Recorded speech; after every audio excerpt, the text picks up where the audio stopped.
風林火山有冇睇過？最後去到電影最後階段嘅時候咧，金城武同杜德偉佢兩個喺個葬禮上面嘅時候就講點解金城武要即係唔做毒品，要去搞嗰啲藥啦佢有段説話咁講嘅，佢話佢賣止痛藥佢話成本1粒8毫子，一樽30粒，市場賣緊50蚊一樽，呢啲生意暴利又合法，我點解仲要去販毒啊？好簡單，同你計條數，8毫子1粒嘅成本，一樽30粒。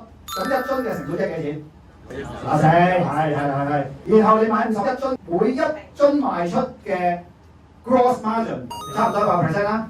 如果 gross margin 係100%，算唔算係暴利咧？講真，唔算，因為你仲有好多成本㗎嘛。你有運輸、有宣傳、有人手租金乜嘢都有㗎嘛。所以其實呢段嘢，如果我睇到我係好奇怪，我真係諗咁都算暴利。